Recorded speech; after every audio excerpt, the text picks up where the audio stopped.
Ya, ahora sí. Ahora estamos grabando. Buenos días a todos de nuevo.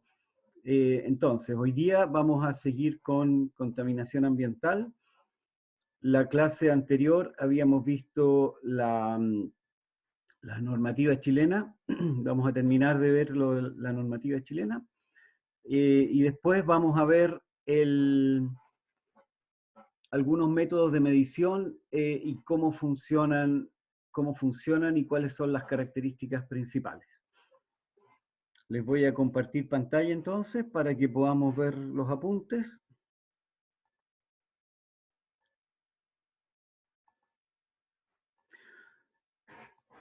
Ya, entonces, habíamos visto esta tablita, que es la que tiene la norma chilena, las normas chilenas, y una comparación también con las normas de Estados Unidos o la de Unión Europea. Si se fijan un poco, los niveles chilenos son mayores que los de Estados Unidos o los de la Unión Europea. Y eso es más o menos obvio porque Chile es bastante menos desarrollado que esos otros países. Entonces, veamos un poquitito, la norma se aplica a lo que se llama los contaminantes criterio, que son los contaminantes más importantes, porque son los que afectan más la salud humana y las concentraciones son suficientemente altas como para que haya preocupación de parte de las autoridades. Entonces, lo que les mencioné la vez anterior también es que en Santiago, bueno, y en gran parte de las ciudades de Chile, las normas que se superan son las de material particulado, MP2,5 y MP10. En algunos lugares se supera la norma de ozono. Por ejemplo, en Santiago estamos muy cerca de superar la norma, o ya la superamos, algunas veces se supera, pero los demás contaminantes están todos bajo la norma. Entonces, aquí les voy a dar una tablita en que se ve un ejemplo de los niveles de MP2,5 y MP10 el año 2018, y se ve cómo se supera, qué tanto se supera la norma. Por ejemplo, estos son los niveles del año 2018 en varias ciudades de Chile. Santiago, en la estación Parque O'Higgins. La estación Parque O'Higgins, bueno, está en el Parque O'Higgins, ustedes saben. En Santiago, por ejemplo, el MP10 el año pasado, el promedio del año 2018 fue 65,2 y la norma de MP10 anual, por supuesto, es 50 microgramos. La norma de 2,5 es 26, se obtuvo el año pasado 26,8 microgramos por metro cúbico y la norma es de 20. En Rancagua, lo mismo, se supera la norma también, levemente. En Talca, no. En Chillán, sí, y así sucesivamente. ¿Ya? Temuco no supera la norma de MP10, pero sí supera la norma de 2,5, y Osorno lo mismo, superan la norma de 2,5. Faltan otras ciudades, pero esto les da una idea un poco. Entonces, en la mayor parte de las ciudades grandes de Chile se supera la norma de MP 2,5 y las demás normas en general no son superadas. Entonces, veamos un poquitito cómo se mide el material particulado. El material particulado, de nuevo, es el contaminante que tiene niveles por sobre la norma y por lo tanto, en general, ese es el más preocupante en todas partes. ¿Ya? Entonces, ¿cómo se mide? Creo que ya lo había dicho, pero igual lo vamos a repetir. Se mide en concentración. Lo que se muestra acá arriba, por ejemplo, es concentración, microgramos por metro cúbico. ¿Qué significa microgramos por metro cúbico? Es la masa, gramos, microgramos, acuérdense que micro es 10 a la menos 6, por lo tanto es 10 a la menos 6 gramos dividido por 1 metro cúbico de aire. Entonces la concentración es en realidad cuánta masa de material particulado hay en 1 metro cúbico de aire. Y las unidades que se usan son, lo que les dije recién, microgramos por metro cúbico. Para los gases, las unidades son las mismas, o sea, microgramos por metro cúbico. Así que esas son las unidades que se usan para medir el material particulado. Entonces, ¿cómo se mide el material particulado? Ustedes me imagino que se imaginan que la cantidad de masa que hay en 1 metro cúbico de aire es muy poca. Por lo tanto, los sistemas de medición tienen que ser sistemas bastante finos para poder medir tan poquitita masa. El método estándar o el método de referencia que se llama, que es el método que se usa para calibrar otros sistemas, es el método por filtros, que se llama, ¿ya? ¿En qué consiste? El sistema de recolección en filtro recolecta el material particulado en un filtro y ese material es pesado posteriormente para obtener la masa y la concentración. El filtro, a ver, bueno, a ver, no sé si tengo, más adelante les voy a ver un diagrama. ¿En qué consiste? El aire atraviesa el filtro y las partículas que hay en el aire se quedan atrapadas en el filtro. Y ese proceso se repite durante un tiempo más o menos largo. En general son 12 horas, o en general son 24 horas, pero en algunas veces más que eso. Entonces, las partículas entonces quedan atrapadas en el filtro y después esos filtros se pesan. Y la diferencia de masa entre el filtro limpio y el filtro con material particulado es la cantidad o la masa que hay presente en el aire. Como además se sabe cuánto es el aire que atraviesa el filtro, porque se mide continuamente cuánto aire está atravesando el filtro, se mide el flujo, se puede saber la cantidad de aire en metros cúbicos que atraviesa el filtro. Y finalmente la concentración se obtiene dividiendo la masa por el volumen. El método que se usa es el siguiente. Primero se selecciona el filtro y se acondiciona por 24 horas a temperatura de 20 grados Celsius y humedad constante. ¿Qué es lo que significa este acondicionamiento? Resulta que los filtros pueden atrapar humedad del aire. Al estar en aire ambiente, pueden atrapar humedad del aire y esa humedad puede influir en la medición de la masa. Por eso es necesario que se pongan en una cámara de temperatura constante y baja humedad relativa. En general, 20% humedad relativa y 20 grados Celsius. Luego, se pesa usando una balanza con una precisión de por lo menos 10 microgramos.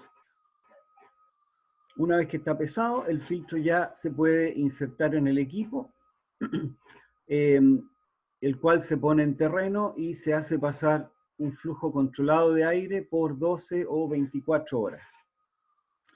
Después se retira el filtro, se pone en la cámara de acondicionamiento y se pesa nuevamente.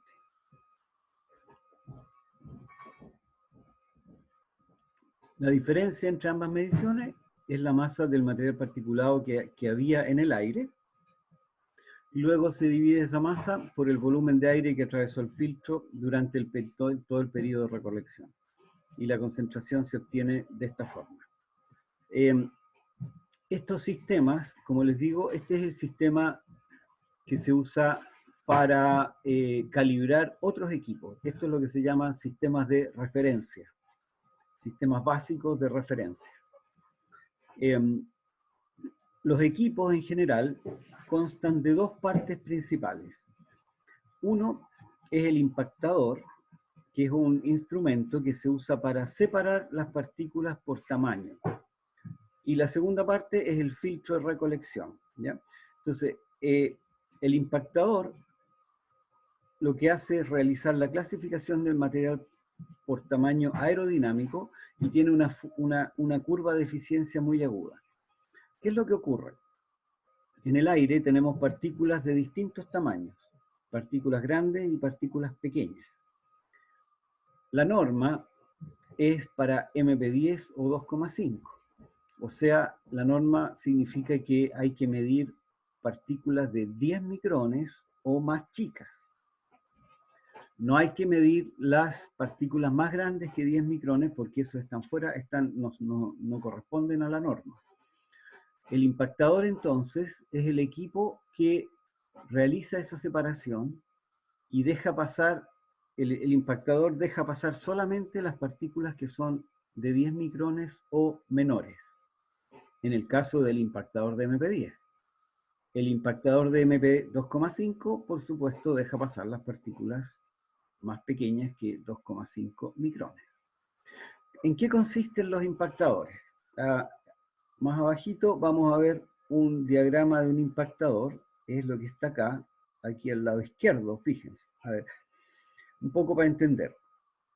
El aire entra por este tubo que está aquí, el aire del ambiente, este es aire ambiental, con partículas, con de todo. Al entrar por este tubo, que es más o menos un poco, que es más chico, que es chico, el aire aumenta su velocidad. Ahora, aquí hay una placa que impide el paso directo del aire y el aire, por lo tanto, tiene que irse por los costados. Si se fijan, el aire, como tiene esta placa aquí al medio, tiene que pasar por los lados para seguir su camino hacia el filtro. Ahora, las partículas más grandes o que son más pesadas no alcanzan a doblar hacia el lado y chocan contra esta placa. Esta se llama placa impactadora. Entonces las partículas grandes chocan y se quedan pegadas en la placa.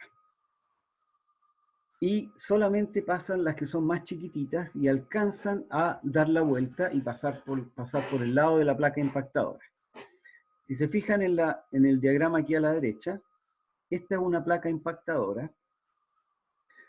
en el cual el aire venía por acá arriba, tiene que girar y pasar por estos hoyitos que están aquí al lado, pero las partículas grandes no alcanzan a doblar y se quedan pegadas a esta placa que están aquí. Si se fijan, ahí hay una placa impactadora después de una medición. Y esto ocurre porque estas que están aquí son las partículas que se quedaron pegadas en la placa impactadora y que no pasaron hacia el filtro. Entonces, esta placa, este impactador, se pone en la entrada del sistema, de manera que el aire que pasa la placa, que pasa el impactador, es solamente aire que tiene partículas más pequeñas que 2,5 micrones. Entonces, acá arriba tenemos aire con partículas de todos los tamaños. Por acá abajo pasa el aire y el aire que pasa aquí abajo es aire solamente que tiene partículas más chicas que 2,5 o 10 micrones, ¿ya? Entonces aquí se ve clarito que las partículas más grandes quedan atrapadas y quedan pegadas en la placa. Entonces, de este modo, las partículas que pasan hacia el filtro son solamente las partículas más pequeñas que un cierto tamaño. Y podríamos decir, este nivel de corte es bastante agudo. Las partículas más chicas pasan sin problema y las más grandes quedan atrapadas casi todas. Estas curvas que están acá son las curvas de corte para la separación de partículas por tamaño. Por ejemplo, ¿dónde hay? Esta 100, esta 10, MP10.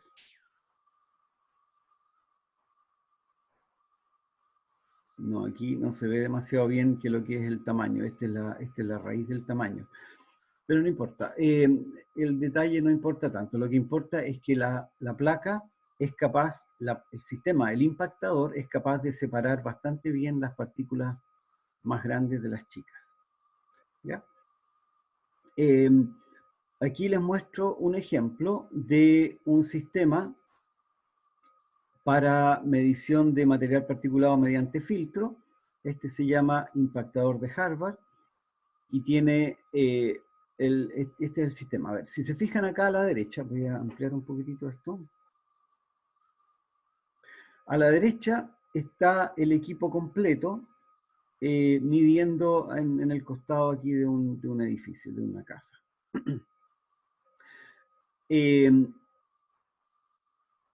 A ver, el aire entra por este tubo que está acá, sigue hacia arriba, acá arriba, donde estoy marcando aquí está el filtro. Después hay una manguera que chupa el aire y el aire baja por este tubito que está aquí y llega aquí a esta cámara que está acá abajo, donde está la bomba y hay un medidor de flujo. Entonces, el sistema impactador y el filtro están acá arriba y es lo que se muestra aquí a la izquierda. Las partículas entran por este tubito que está acá, siguen hacia acá, hacia arriba, y aquí está la placa impactadora. Si se fijan, la placa antes de la placa impactadora hay un agujero chiquitito por donde tiene que pasar el aire. El aire, al pasar por ese agujero, aumenta su velocidad y después tiene que pasar por el lado de la placa impactadora, que está al otro lado de este agujero. Después el aire sigue hacia arriba por acá, y aquí donde está esta gomita es donde está ubicado el filtro. Y finalmente el aire sigue hacia la bomba, pero las partículas quedan atrapadas en el filtro y este es el filtro que después se pesa.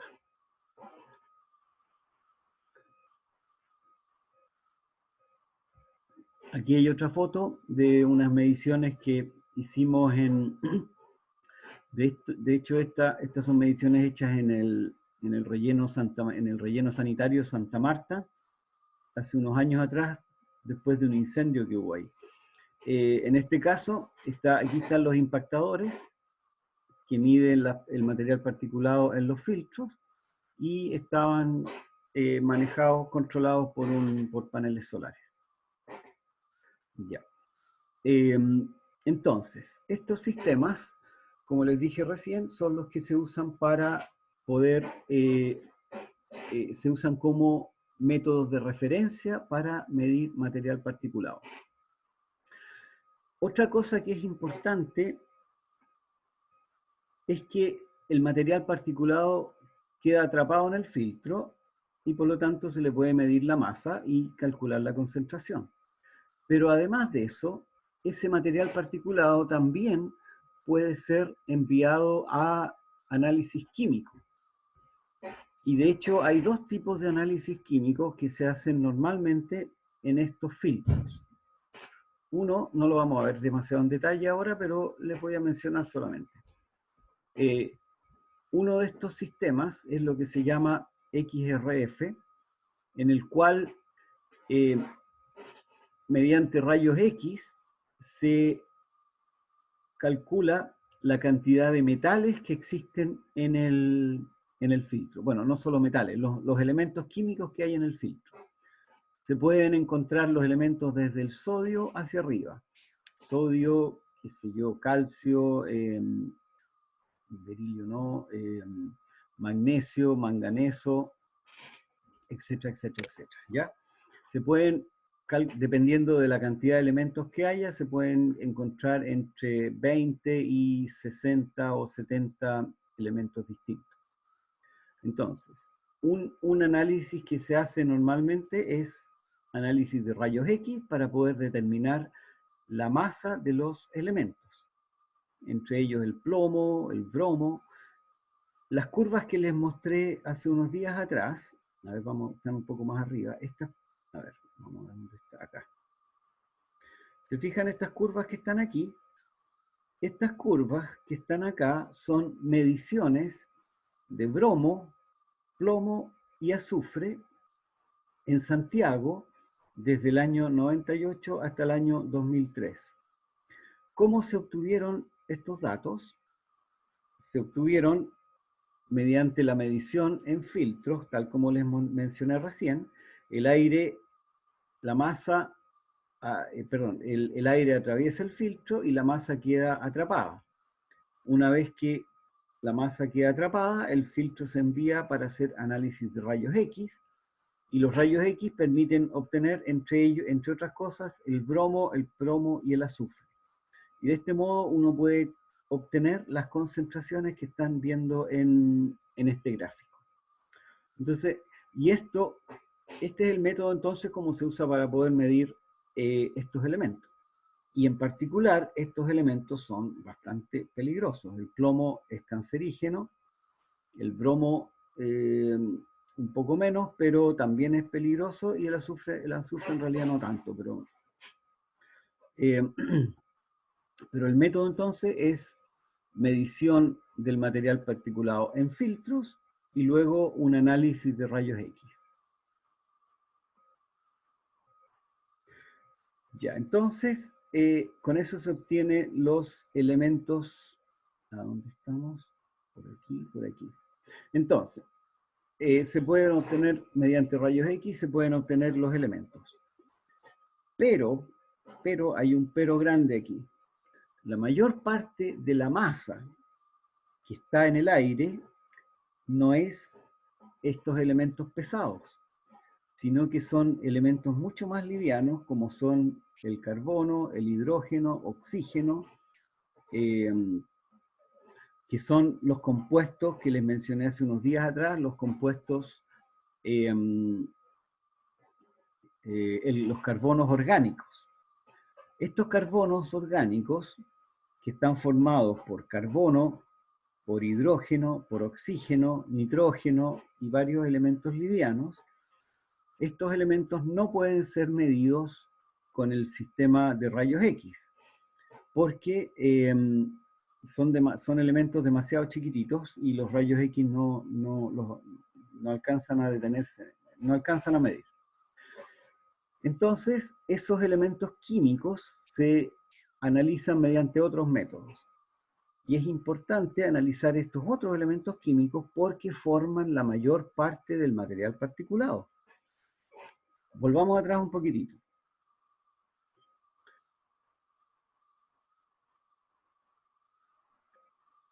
¿Dónde está? Aquí está el material particulado. Por ejemplo, aquí está el material particulado. Esta es la composición del material particulado en la USACH el año 2011.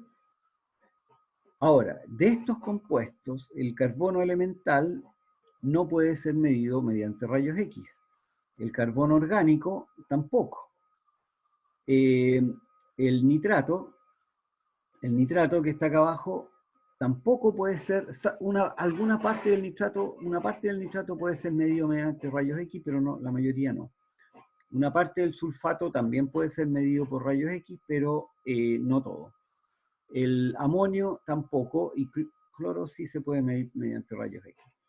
Pero si se fijan acá, la mayor parte del material particulado no puede ser medido mediante rayos X. Por eso hay que usar métodos químicos que son, no los vamos a ver ahora, pero para que sepan un poco que la mayor parte de los compuestos en el aire son compuestos livianos.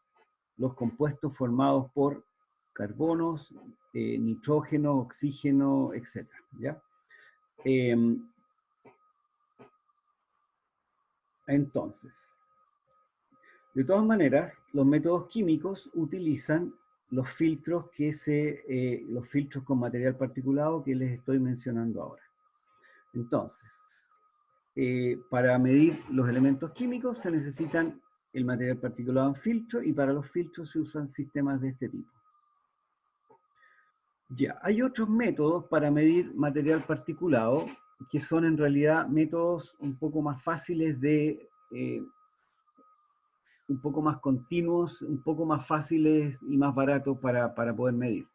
¿Cuál es el problema de este sistema que tenemos acá? Primero que nada, que la muestra hay que tomarla durante por lo menos 12 horas. En general 24. 12 horas es cuando el sistema está muy contaminado, uno puede medir por 12 horas y se obtiene suficiente masa. En general hay que esperar 24 horas. Después hay que mandarlo a un laboratorio. Y el proceso completo dura varias semanas, ¿ya? Por lo tanto, uno no puede obtener datos inmediatamente con estos sistemas. Y ese es el problema que tiene este método. Entonces, hay otros métodos que se usan para medir material particulado y obtener, podríamos decir, datos en tiempo real. O sea, se mide el material y después de unos minutos se sabe la concentración y esa concentración eventualmente puede ponerse en una página web o usarse para hacer algún tipo de control automático. Luego vamos a ver el sistema de medición que hay en Santiago de material particulado. Vamos a ver los datos, vamos a poder ver cómo se obtienen los datos y ustedes van a poder trabajar con esos datos. Entonces, el método TEOM es un método en el cual se usa lo que se llama una microbalanza oscilante. Vamos a describir un poco en qué consiste. Si se fijan acá,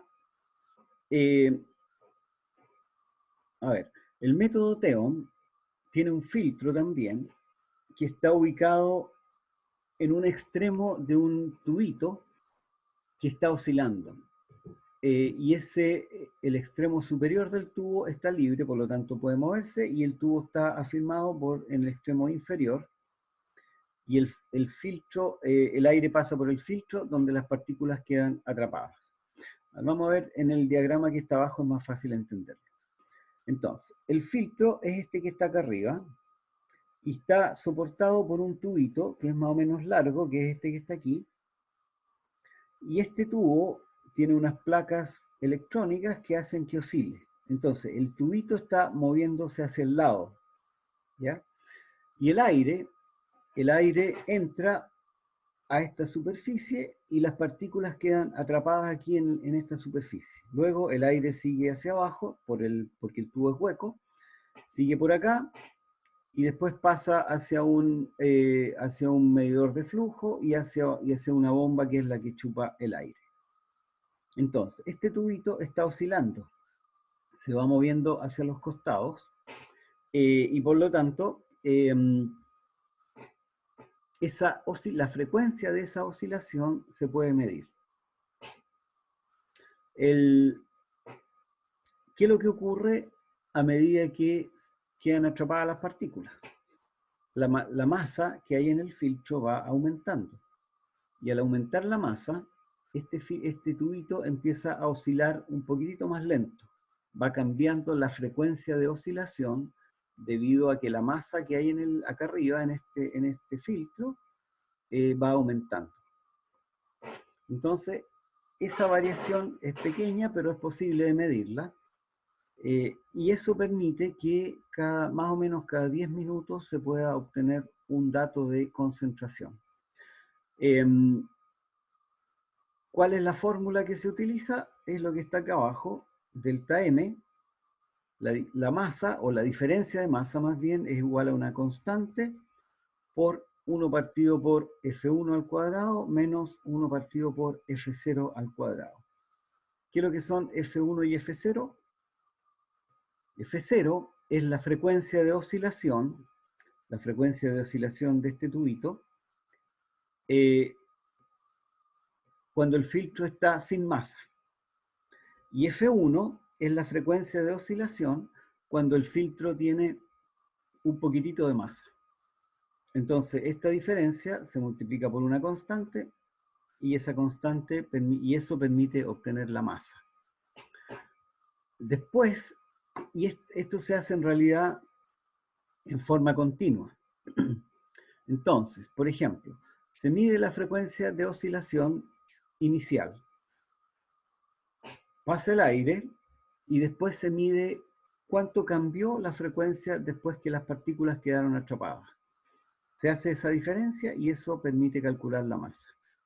Y eso se hace de forma continua durante... el mismo filtro puede ser utilizado, qué sé yo, hasta varias semanas, hasta un mes incluso, ¿ya? Porque las partículas a medida que se van acumulando siguen, bueno, la frecuencia sigue cambiando, pero como esto mide una diferencia de masa, disculpen,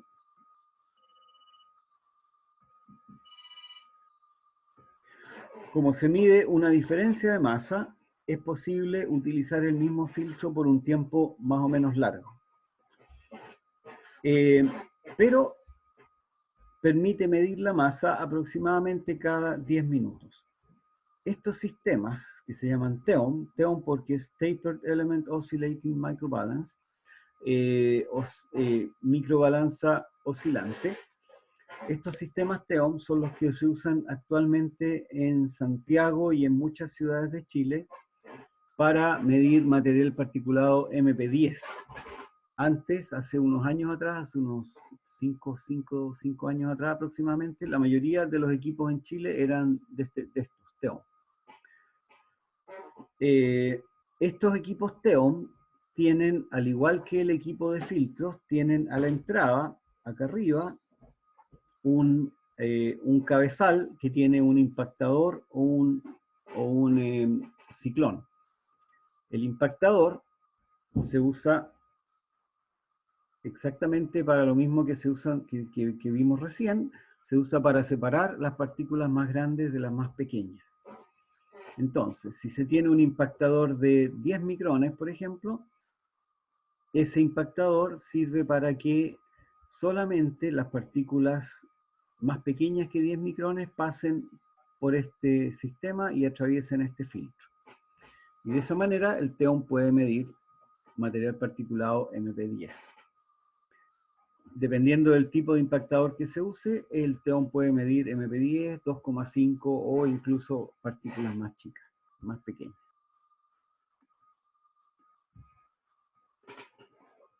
Algunas de las características de estos sistemas es que la humedad puede afectar las mediciones y la humedad es un problema importante. Resulta que si pasa la humedad no se considera material particulado, ni es contaminante. Pero la humedad puede acumularse en el filtro y al acumularse en el filtro cambia la masa. Y por lo tanto puede ser medido como masa de material particulado y eso da un error porque en realidad no es masa de material particulado, sino que es masa de agua. Por lo tanto, todos estos sistemas en general tienen un tubo a la entrada que calienta el material que entra, calienta el aire y de ese modo elimina el vapor de agua. Entonces, lo que llega aquí al filtro son solamente las partículas y el vapor de agua, bueno, no entra al filtro. Ya. Entonces, esto es el sistema TEOM, y estos sistemas, como les digo, son los que se usan en la mayoría de las estaciones de monitoreo, bueno, no en la mayoría, en muchas de las estaciones de monitoreo de Chile. Después tenemos otros sistemas para medición de material particulado, que es el que se está usando ahora último, que es el método de atenuación beta para medir material particulado.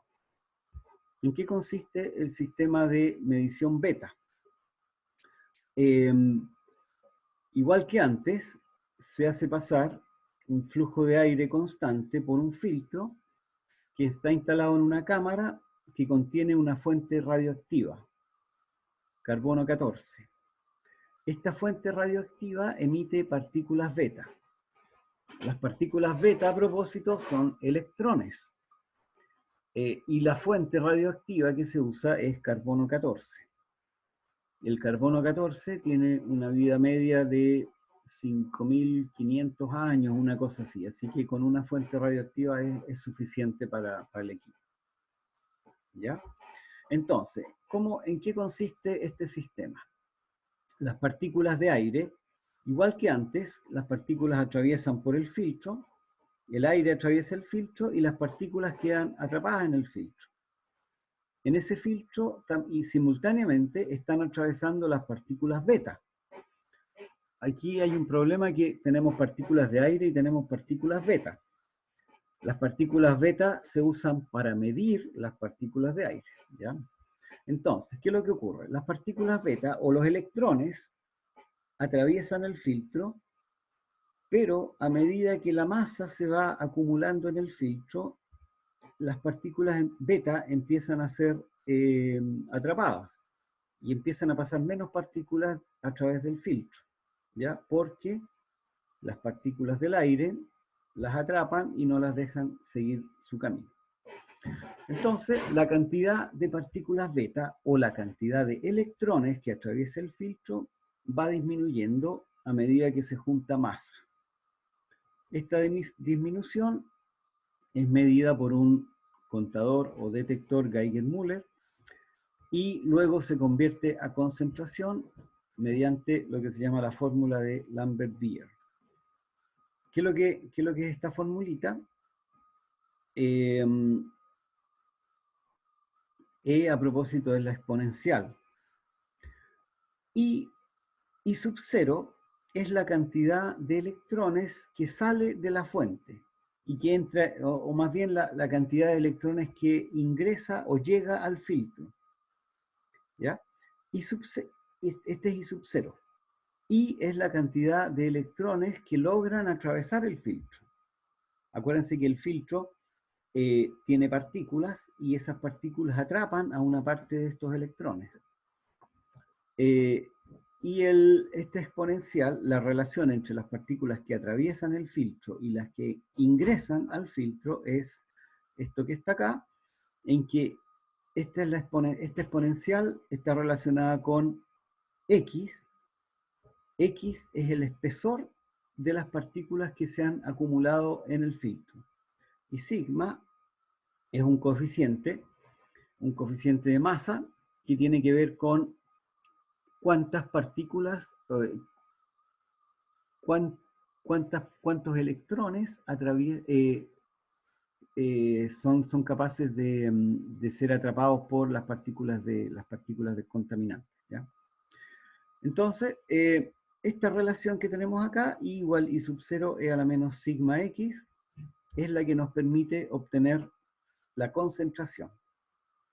Esta cantidad I es convertida a concentración posteriormente mediante una ecuación lineal.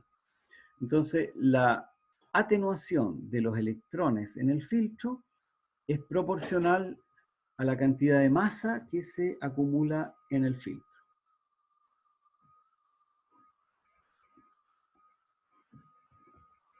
Este diagrama que tenemos acá es el diagrama de más o menos de cómo consiste del sistema. El aire entra por aquí, donde está el número 1, y acá arriba hay un impactador o un ciclón. Después les voy a mencionar les voy a describir el ciclón, pero el impactador entonces lo que hace es separar las partículas más grandes de las pequeñas. El aire después pasa por este tubo y solamente, acuérdense que el impactador deja pasar solamente las partículas más chicas que un cierto tamaño. Entonces, lo que pasa por este tubo son solamente las partículas más pequeñas. Este tubo es el que les dije recién que está caliente para poder eliminar la humedad. Y después el aire atraviesa el filtro. Este no es un filtro como los que les mostré recién, redondito, sino que es un filtro continuo. Hay un rollo de filtro y el filtro va pasando por acá, ¿ya? Entonces, las partículas, por supuesto, mientras el filtro se detiene, las partículas, el aire atraviesa el filtro y las partículas quedan atrapadas en ese filtro. luego el filtro se mueve un poquitito y se mide la cantidad de electrones que atraviesan ese filtro. ¿Por qué se usa este rollo de filtro? Porque para que no se acumulen demasiadas partículas en un solo filtro. De esta manera el filtro se puede medir durante harto tiempo con este rollo de filtro. Este filtro va avanzando a medida que las partículas se acumulan. Cuando llega a una cierta cantidad de partículas que se acumulan en el filtro avanza un poco. Y así sucesivamente. Entonces, el 3 es la fuente de partículas beta, la fuente de electrones. Los electrones salen de la fuente, atraviesan el filtro y llegan al contador Geiger-Müller. Y por lo tanto aquí se cuantifica la cantidad de partículas que atraviesan el filtro con partículas de aire, con partículas de contaminación. ¿Ya? Entonces, este sistema es el que se usa actualmente en la mayoría de las mediciones de MP2,5.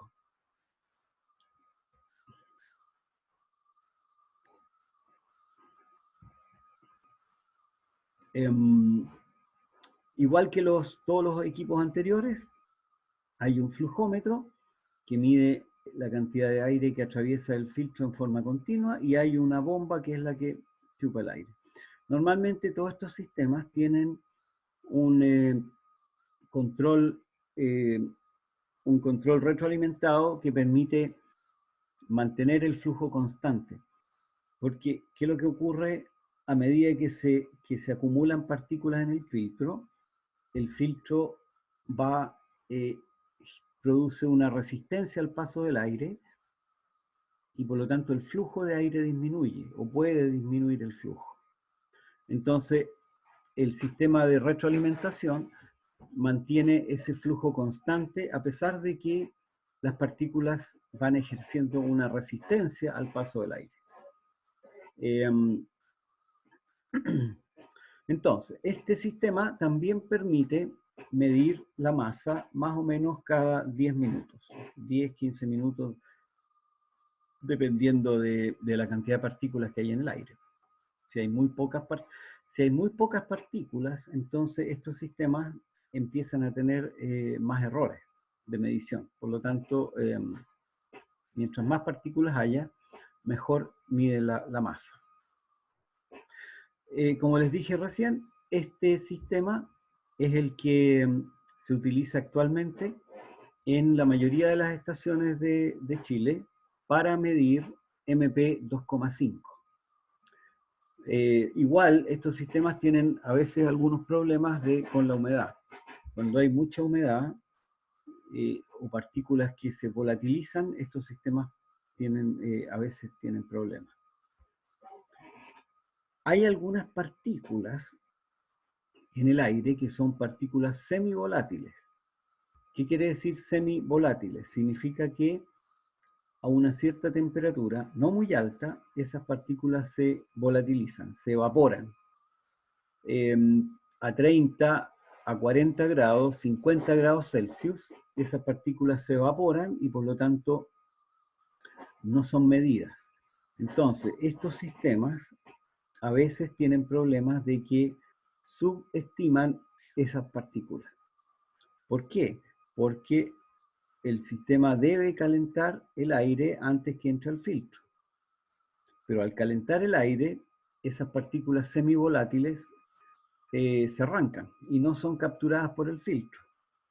Por lo tanto, no se miden. Uno podría decir, entonces no calentemos el aire. Si es que el aire pasa frío, entonces las partículas semivolátiles no se volatilizan y por lo tanto son atrapadas en el filtro y son medidas. Pero eso tiene el problema que la humedad sí pasa y la humedad se mide. Entonces ahí hay un problema insalvable por ahora, que o se mide la humedad o se miden las partículas semivolátiles. ¿Ya? Entonces, estos sistemas, el TEOM y el sistema beta, son los más utilizados para medir material particulado. Hay otros equipos y hay otros sistemas, por supuesto, pero como les digo, estos son los más utilizados en las redes de monitoreo oficiales o las redes de monitoreo más que se usan para la normativa. ¿Qué otros sistemas hay para medir partículas? Son los que se llaman contadores de partículas. ¿En qué consisten estos sistemas? Resulta que las partículas, cuando son muy chiquititas,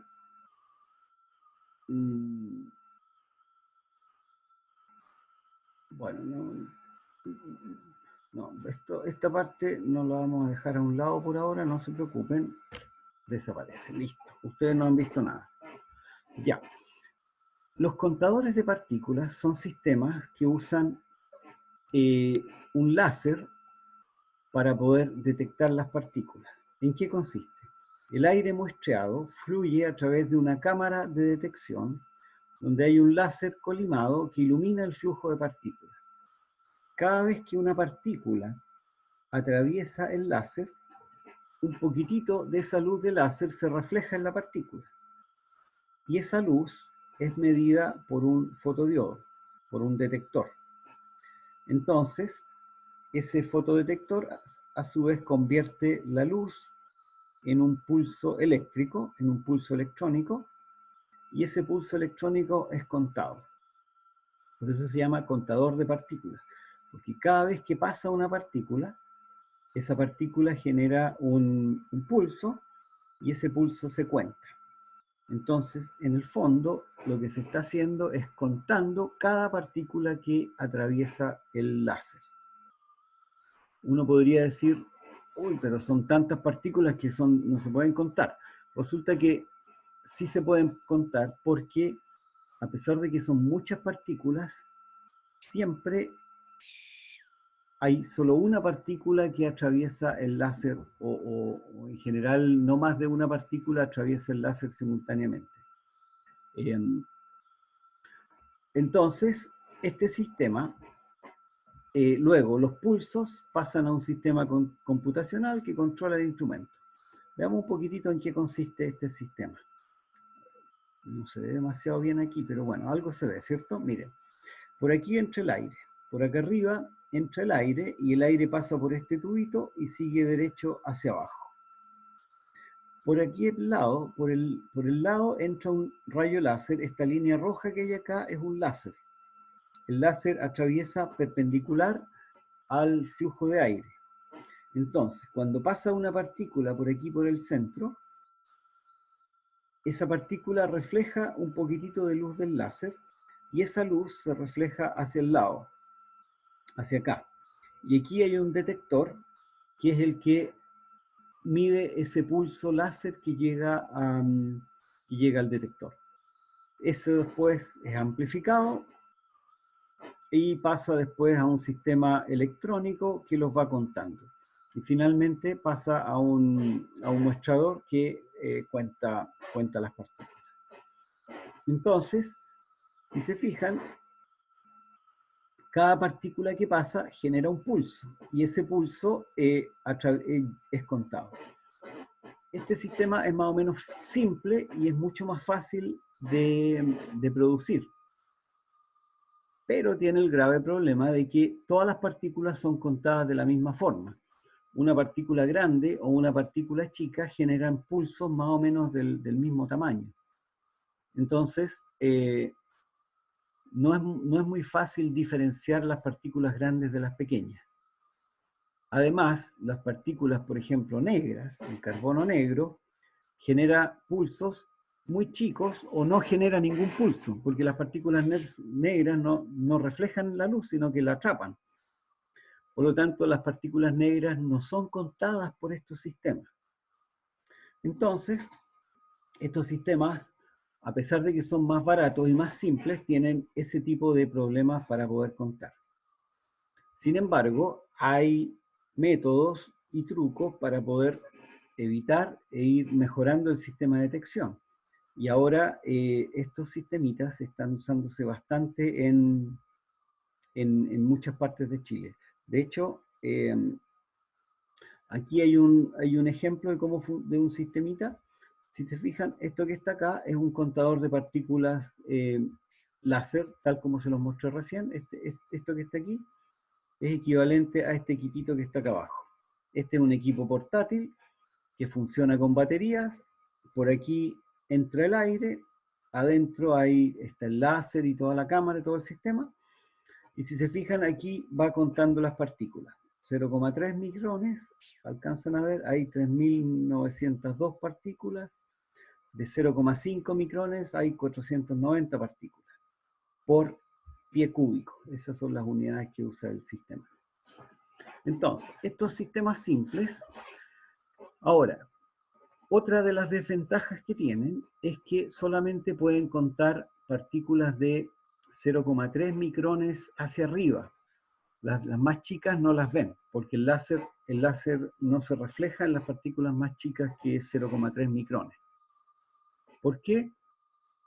Porque la longitud de onda del láser es muy grande comparado con los 0,3 micrones.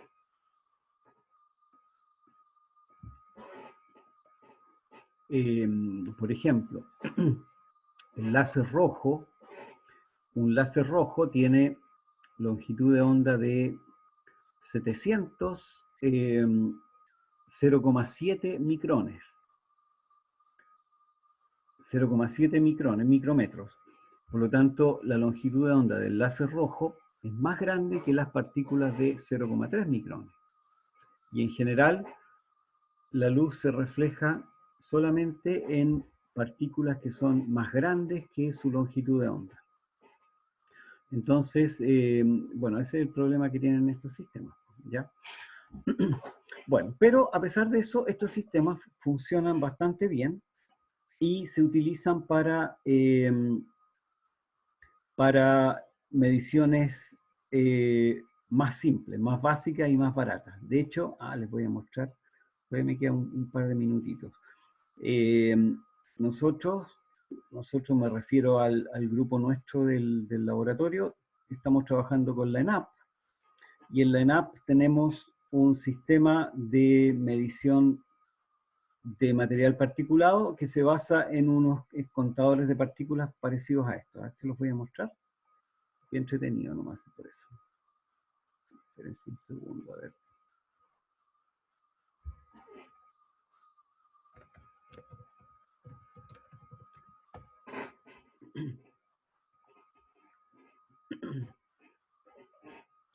Están viendo la pantalla, el mapa, ¿cierto? Miren, esta es una red que tenemos instalada en la refinería Concagua en Concón.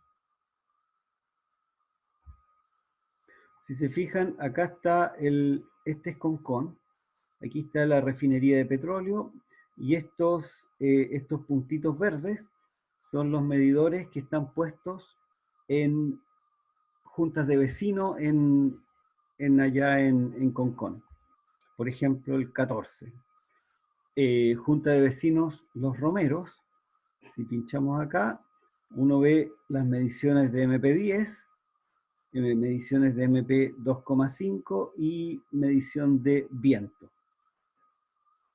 A ver, veamos alguna otra. Esta de aquí. Lo mismo acá. Esta es en la terraza, en la terraza de la refinería de petróleo. Aquí está el MP10, el MP 2,5 y el viento. Los sistemas estos que miden MP10 y 2,5 son sistemas basados en medición óptica. ¿Por qué medición óptica? Porque estos sistemas son bastante baratos y es posible instalarlos sin demasiado problema.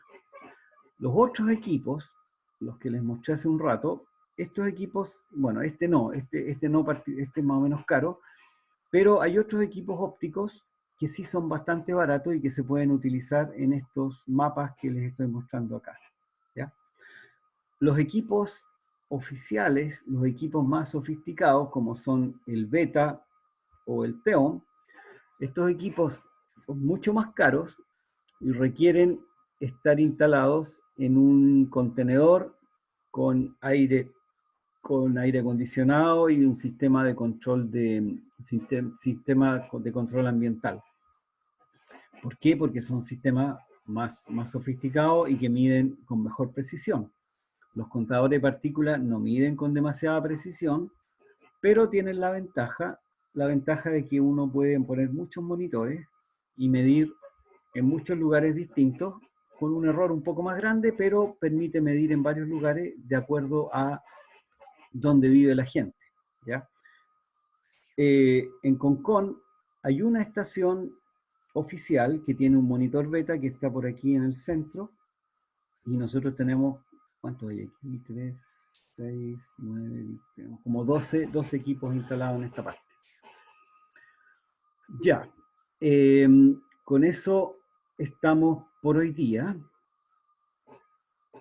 La próxima clase vamos a ver el comportamiento de la contaminación ambiental, cómo se comporta a lo largo del día y a lo largo del año, y qué nos permite, qué conclusiones nos permite obtener ese conocimiento. Y después vamos a empezar a ver los datos de la red oficial de medición. A mí me interesa, vamos a ver, ya. A ver, una parte de lo que tenemos que hacer en el curso es que ustedes van a hacer una presentación en grupo, en que van a hablar de la contaminación que hay en el sector donde están ustedes. Ustedes van a elegir una estación de monitoreo, van a bajar los datos de esa estación de monitoreo, van a hacer un pequeño análisis y después me van a contar qué conclusiones han sacado de ese análisis.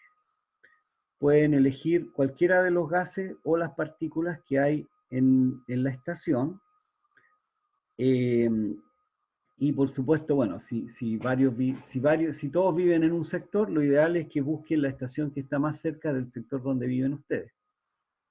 Entonces, la clase subsiguiente les voy a mostrar cómo bajar los datos, cómo ingresar a la red y cómo hacer un pequeño análisis, un análisis más o menos simple, usando Excel, de la contaminación. Y para eso me gustaría algún voluntario. Ustedes saben que en Zoom uno puede compartir pantalla. Entonces, lo ideal sería que alguno de ustedes compartiera pantalla, ingresa a la página web, baja los datos, etc. Yo le voy diciendo cómo se hace ese proceso. Y los demás también simultáneamente tienen que ir metiéndose a la red, bajando los datos, de manera de ir todos más o menos aprendiendo cómo manejar esos datos, ¿ya? Entonces, para que lo piensen, que vean quién podría, alguien que quiera hacerlo, y no se preocupen, no es difícil, y yo les voy a ir explicando cada uno de los detallitos que haya que hacer. Así que el que le toque hacer va a aprender harto, así que eso es bueno por lo menos. Eso por ahora. ¿Algunas dudas? ¿Alguna pregunta que tengan? Este análisis es parte de la investigación que dijo al inicio del curso.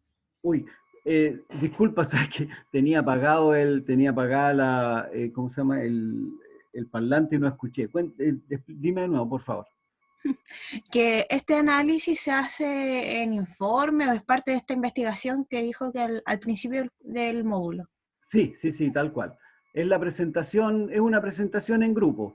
Los años anteriores habíamos elegido un tema y cada uno elegía un tema y hablaba de ese tema. Pero ahora prefiero que lo hagamos de esta forma, que bajen los datos, hagan un análisis simple y hagan una presentación sobre esos datos. Y por supuesto pueden hablar un poco sobre el tipo de contaminación. Pues si eligen el monóxido de carbono, por ejemplo, muestran los datos de monóxido de carbono y muestran, por ejemplo, qué es lo que hace el monóxido de carbono, cosas de eso. Ya, sería presentación e informe, eso. Sí, presentación e informe, justo. En grupo, y creo, no me acuerdo bien, creo que los grupos son como de 4 personas, 5 personas por ahí. Ya. Pero, como les digo, primero vamos a practicar bien cómo hacerlo, cómo bajar los datos, cómo analizarlos, ¿ya? Perfecto. Así que nos veríamos la próxima semana entonces. No, a ver, sí, próximo lunes, ¿ya? Que les vaya bien. Igual, profe, que tenga bonito día. Chao, chao. Chao, profe. Chao, profe.